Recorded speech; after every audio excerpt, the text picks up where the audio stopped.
setor de petróleo e gás natural é um dos motores da economia brasileira. Chegou a representar 13% do PIB brasileiro 2 anos atrás. Mas a queda no preço do barril de petróleo e os seguidos cortes nos investimentos da Petrobras diminuíram essa participação.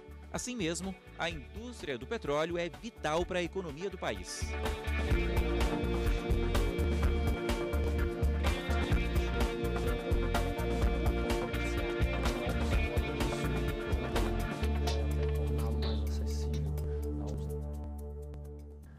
A complexa cadeia de suprimentos da indústria petrolífera está dividida em 3 subcadeias: upstream, midstream e downstream. Em linhas gerais, a exploração, o refino e a distribuição dos derivados do petróleo. Este último setor, o downstream, parte final desse longo processo, é o tema do Reflexões de hoje. Veja quem são os nossos convidados. Sérgio Bandeira de Melo, presidente do Sindicato das Empresas Distribuidoras de Gás. Guido Silveira, diretor jurídico do Sindicato das Empresas Distribuidoras de Combustível. Quero agradecer a presença do Dr. Sérgio Bandeira de Melo, muito obrigada. Prazer. Obrigada também, Dr. Guido Silveira. É um prazer tê-lo aqui conosco. Nada. Bom, e para poder falar sobre esse tema, a gente sabe que as pessoas estão acostumadas, né, a terem ali o combustível na bomba dos postos de combustíveis, mas até chegar nesse processo existe uma cadeia produtiva que é bem intensa. E eu gostaria de saber de que forma que essa cadeia produtiva, na verdade, ela acontece, qual é a parte inicial dessa cadeia produtiva. Eu queria começar a pergunta com o Dr. Sérgio Bandeira de Melo. Obrigado pela oportunidade de estar aqui. Eu represento aqui as distribuidoras de gás de liquefeito de petróleo, o GLP ou o gás de botijão, o gás de cozinha, tão familiar a todos nós. Nós temos uma presença, para dar uma ideia da capilaridade do setor, estamos em 95% dos lares brasileiros, 100% dos municípios nacionais. São vendidos, só nas embalagens, as famosas embalagens de 13 quilos, são vendidos 35 milhões de botijões por mês, ou seja, 12 botijões entregues por segundo, porta a porta de um produto inflamável. Então, e que é um produto que traz uma conveniência para a sociedade impressionante, ou seja, libera o uso de lenha e de combustíveis mais atrasados, que podem causar acidentes, inalações de gases tóxicos, etc. Então, você imagina a complexidade num país continental como que a gente vive, de você tirar da refinaria esse produto, nessa cadeia de downstream, nessa cadeia de distribuição, de abastecimento nacional, e você fazer chegar a tempo e a hora, porta a porta, essa quantidade de gás. É um processo extremamente complexo e que vale um longo debate sobre ele. Do meu lado, eu represento o Sindicato Nacional das Distribuidoras de Combustíveis, né, que representa a distribuição dos combustíveis líquidos, né? Da mesma forma que os combustíveis gasosos, né, a gente também tem uma estrutura toda montada de distribuição para levar o combustível tanto para os postos revendedores, né, também para os grandes consumidores, indústrias toda essa estrutura envolve, obviamente, duto, envolve transporte via ferrovia, transporte via marítimo e toda essa estrutura é montada para que a gente possa estar atendendo o país inteiro. São mais de 40 mil postos revendedores no país, né, diversas distribuidoras de combustíveis, atuando também de uma forma bem capilarizada, né? Nós temos, então, um segmento tanto do combustível líquido como do gás natural. E qual seria o ponto inicial dessa cadeia de produção? A gente poderia dizer que seria o mesmo ponto inicial para as duas extrações? Sim, né? É que, na verdade, seria o gás líquido de petróleo, né? O GLP, né? Não é nem o gás natural, mas na nossa cadeia, né, de produção é o mesmo, que é justamente o refino, né? Nas refinarias seria ali o midstream, que foi mencionado, né? Então, saindo das refinarias, esse produto é levado para as bases, né, de distribuição, através de dutos, através de caminhões, normalmente, ou às vezes ferrovia, e chegando nessas bases de distribuição é que é feita a entrega, né, às distribuidoras, e essas distribuidoras que ficam responsáveis para levar ao consumidor final ou aos postos revendedores que vão atender aos automobilistas e tal. A exploração e produção, que é a parte mais conhecida de todos, que nós vemos lá, aquelas grandes plataformas marítimas, principalmente no caso brasileiro, traz o petróleo bruto ou traz o gás natural bruto, e esse produto ele é processado em terra, ou em refinarias ou em unidades de processamento de gás natural. Daí saem os condensados, né, que a gente se refere aqui, que são os condensados e a gasolina, o diesel, etc.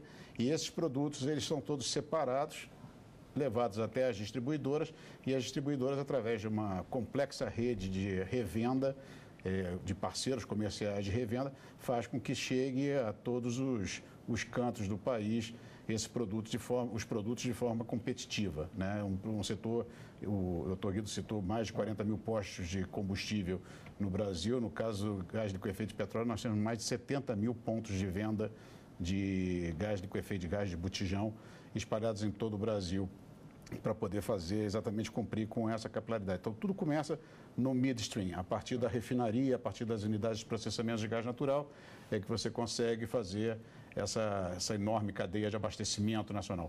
É a parte mais visível, é a parte que a gente menos conhece, é a parte de downstream, mas, na verdade, é a parte mais visível a nós, usuários. É o que a gente sente, percebe, e é a parte que, efetivamente, a gente acaba lidando no dia a dia. Agora, esse é um setor extremamente vital para a sociedade, não é?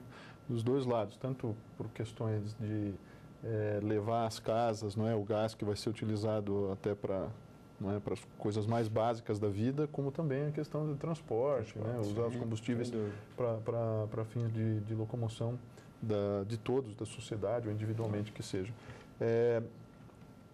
Como é que se dá a regulação desse setor no Brasil hoje? No Brasil, no caso especificamente do gás liquefeito de petróleo, no Brasil tudo é extremamente complexo. Ou seja, nós temos, nunca podemos falar, nós temos uma agência.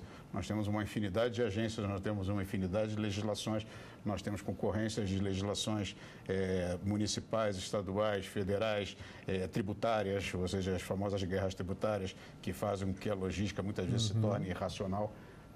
Às vezes é muito mais barato levar pelo caminho mais longo do que levar pelo caminho racional, infelizmente, no Brasil. Mas nós temos assim uma quantidade de regras e normas que são realmente, eu diria que passam um pouco do limite do absurdo, né? A verdade é que nós teríamos que fazer um trabalho enorme de simplificação. Em algum momento nós teríamos que revisitar as normas buscando uma simplificação da normatização de forma a criar mais atratividade para tudo isso.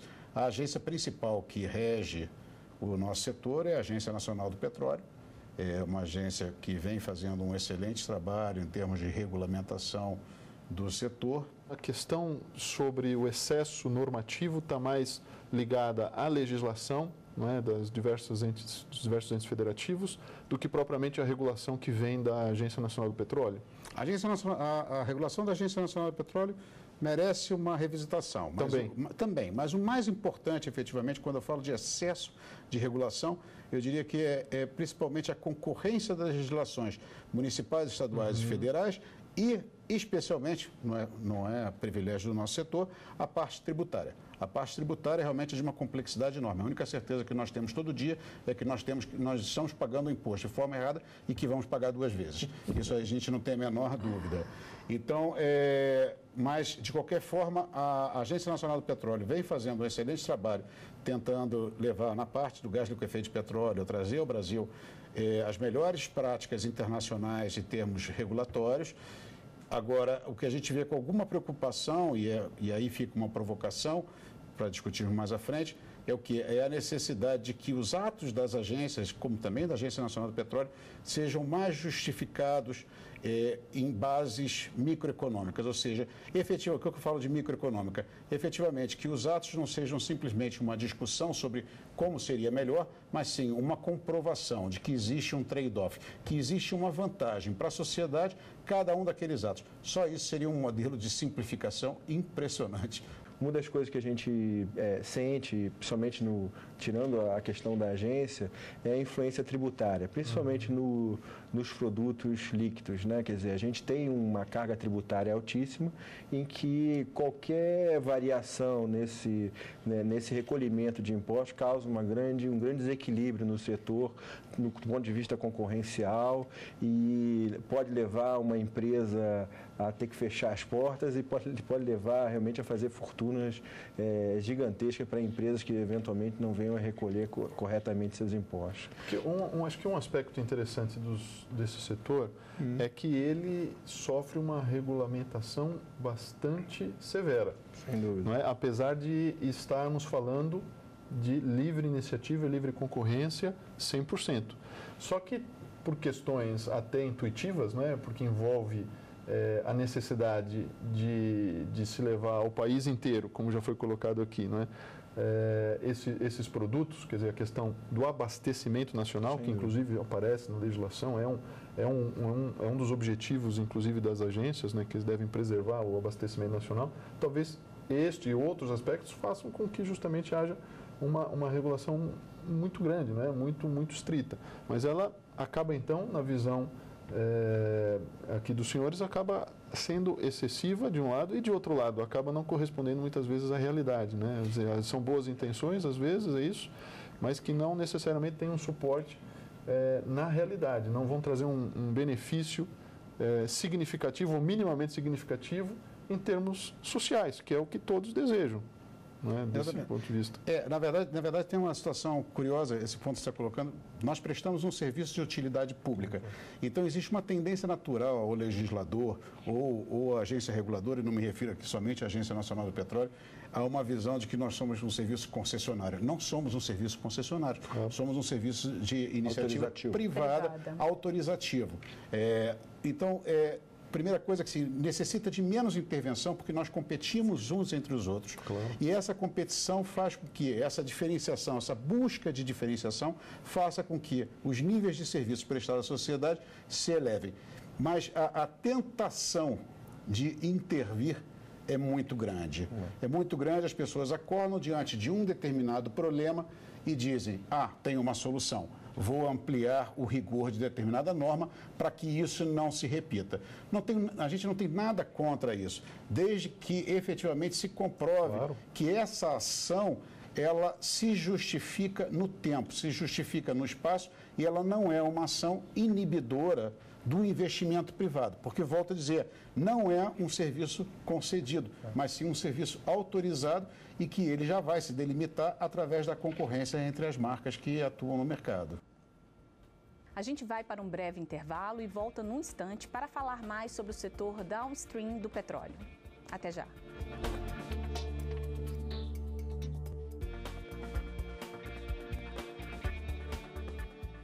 O setor downstream, a parte final do processo produtivo da indústria petrolífera, é o tema do Reflexões de hoje. É a parte que a gente menos conhece, a parte de downstream, mas na verdade é a parte mais visível a nós, usuários. É o que a gente sente, percebe e é a parte que efetivamente a gente acaba lidando no dia a dia. Aqui nós assistimos agora a uma questão essencial em termos de Petrobras. Não é? Esse é um momento em que se discute se a Petrobras permanece do tamanho que está ou se haverá efetivamente uma mudança na sua estrutura, não é? Com inclusive uma segmentação, uma diferenciação das suas diversas atividades. Então eu gostaria de perguntar aos nossos convidados qual é a possibilidade de que isto aconteça em termos de eficiência para a sociedade. Há algum risco na mudança do tamanho da Petrobras em termos de abastecimento nacional, falando ainda do setor de downstream? Sem dúvida nenhuma, André. Na verdade, esse é talvez o grande desafio que o setor downstream vai enfrentar a partir de agora, né? Quer dizer, o setor vai ter que se reformular e se adaptar e se modificar para justamente poder atender a todas as atividades que eventualmente a Petrobras venha a mudar a sua atuação, né? Quer dizer, porque a Petrobras ainda é a grande... Sem dúvida, ela tem no setor do sem dúvida, ela tem toda, aí falando da Petróleo Brasileiro, né, quer dizer, ela tem toda a estrutura, né, de dutos através da Transpetro, estrutura de transporte, e a partir do momento que houver uma mudança nessa atividade, né, que ela exerce no mercado, isso vai abrir espaço para que, obviamente, outros agentes entrem no setor e possam estar correspondendo e atuando nessa atividade. E aí o desafio, que a gente até estava falando no bloco anterior da legislação, das normas da agência e das normas como um todo, é que a gente consiga ter um marco regulatório que nos dê oportunidade e também seja um marco regulatório que incentive os investimentos, né? Então, esse aqui é o grande desafio que o setor de downstream vai passar nos anos agora que estão vindo, né? Quer dizer, nós vamos ter que nos adaptar, ter a olhar as normas todas, principalmente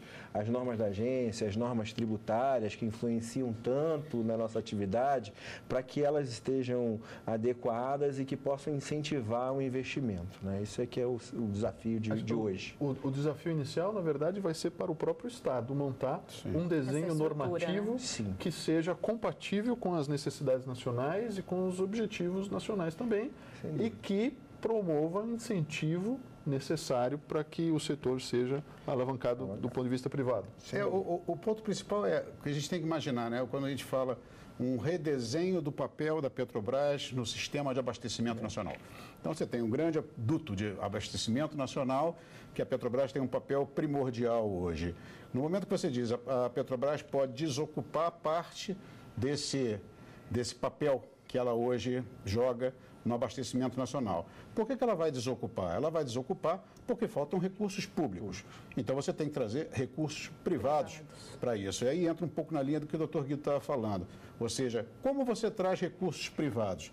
Você tem que criar um mínimo de segurança e atratividade nas normas, nas legislações, no sentido de que elas sejam simples de serem compreendidas, que elas tenham continuidade na sua aplicação. Não é garantia de resultado para o capital.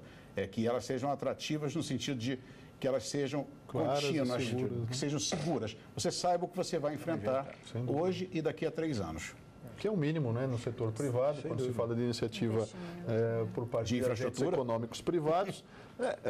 Bom, mas a infraestrutura ainda é um papel que o Estado precisa desempenhar. Mas parte dessa infraestrutura vai ser...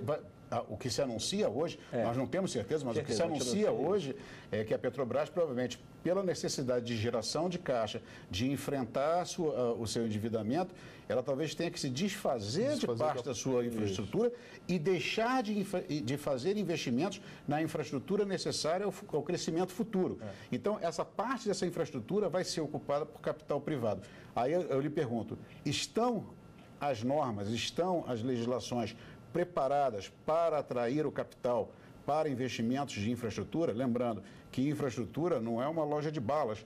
Infraestrutura é algo que tem um retorno de longuíssimo prazo. Então, precisa ter uma segurança e tem que se entender que a substituição, parcial que seja, do papel da Petrobras pelos privados, vai exigir um exercício que não é de pequena monta. Se esse desenho normativo não for adequado, a gente acaba gerando não só o desinteresse das empresas privadas, como o desabastecimento nacional. A infraestrutura, sem dúvida alguma, é sempre uma questão muito delicada, porque ela envolve investimentos maciços, a gente sabe. É preciso toda aquela modelagem contratual complexa, com diversos agentes, inclusive financeiros, e especialmente tem sido feito com bancos públicos. Né? E agora, com a falta de dinheiro público, né, o Estado precisa se desvencilhar adequadamente de uma modelagem mais adequada. Não é? Sem dúvida. E como mitigar, né, esses potenciais riscos que podem, na verdade, surgir a partir dessa nova modelagem? É como a gente está colocando, quer dizer, procurar ter dentro das normas mesmo algo que a gente desenvolva através de estudos técnicos mesmo, uma avaliação mais aprofundada e olhar não só a norma do ponto de vista jurídico, né, olhar a norma olhar a norma do ponto de vista econômico, né, testar se aquilo de fato tem condição de atrair o investimento, dando a segurança que você estava falando. Então não basta ser só olhar a norma do ponto de vista jurídico, né? É necessário olhar a norma também como um todo, né? E montar realmente vamos dizer, uma estrutura, né, em que se possa ter certeza que a gente vai estar atraindo. Eu não acredito que exista um risco ao abastecimento, até porque a gente sabe do papel da Petrobras e o papel que a Petrobras tem exercido durante esses anos todos e vai continuar exercendo. Agora, existe sim a necessidade, em função de toda a situação econômica e tal, de que aos poucos isso venha sendo substituído, né? E aos poucos, com o crescimento, venham entrando outros players que possam estar exercendo essa atividade que a Petrobras tem exercido durante esses anos todos, né?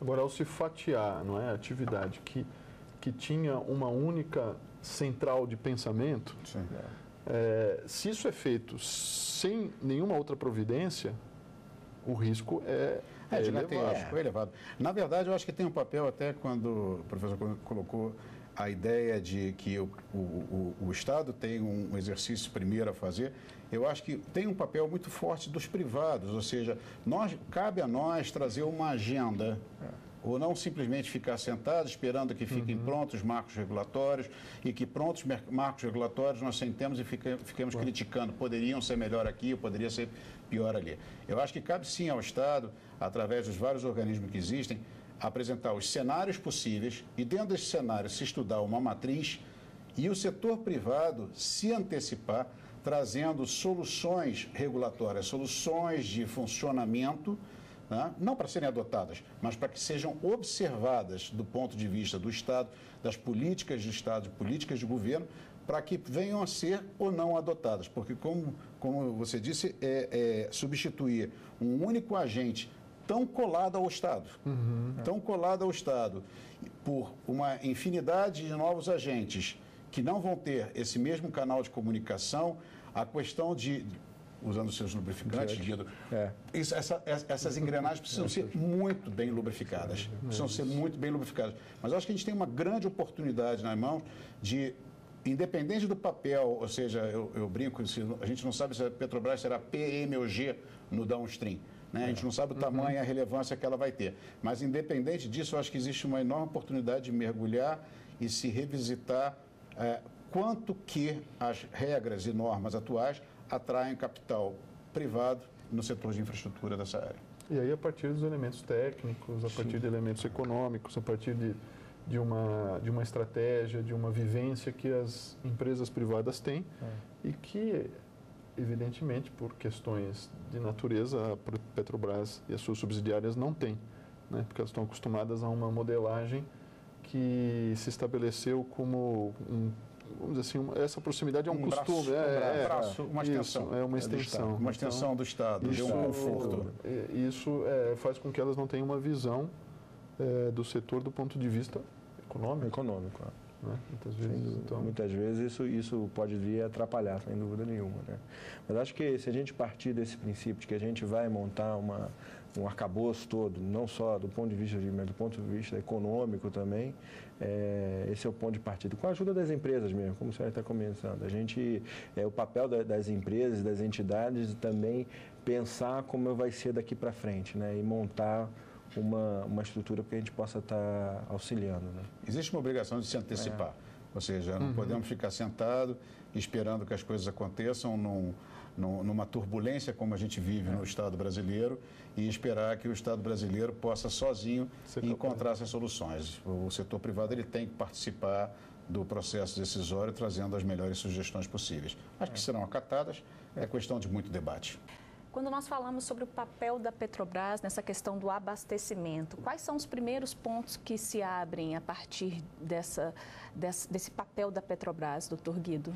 Olha, um dos primeiros pontos que se abre é a questão, podemos falar na questão do transporte, né, questão de dutos, questão de o transporte mesmo, o recebimento de produtos, por exemplo, no momento de importação de produtos, né? A gente também está no momento, né, da mudança e das novas licitações de portos que vêm e que também influenciam muito o nosso setor, então vão ser oportunidades que vão se abrir de investimento nas áreas portuárias, em que novos players vão poder entrar para montar estruturas para recebimento de produto via importação ou mesmo na própria cabotagem. A gente tem esse país enorme, né, em que basicamente o norte todo do país recebe via cabotagem e aí vão abrir de verdade várias oportunidades com as novas licitações para que sejam as empresas e novos players montem estruturas e invistam em bases, terminais para recebimento de produtos. Né? Concordo plenamente, doutor Guido, mas quando falamos em importação, terminais, investimentos desse tipo, uma das coisas fundamentais é a formação transparente de preços por parte da Petrobras. Ou seja, a Petrobras tem que entrar para um cenário de preços internacionais, onde existam as janelas de importação claras. Ou seja, não podemos viver como nós vivemos por muitos anos, artificializações de preço, em que se eu tivesse pessoalmente investido no terminal, eu teria ficado 10, 12, 13, 14 anos parado com o terminal, porque a Petrobras me vendia a um preço abaixo do preço que ela importava. Então, quer dizer, esse tipo de transparência, né, a coragem de assumir esse tipo de transparência é que vai garantir efetivamente a participação do capital privado, tão necessário para que a gente tenha um abastecimento saudável e contínuo desses combustíveis fundamentais no funcionamento da sociedade. Bom, termina aqui mais este Reflexões, que debateu hoje o setor downstream do petróleo. Muito obrigada aos nossos convidados e também muito obrigada a você que está em casa. Você pode rever esse programa aqui mesmo na TV Justiça ou no nosso site tvjustiça.jus.br. Muito obrigado pela companhia e até o próximo Reflexões.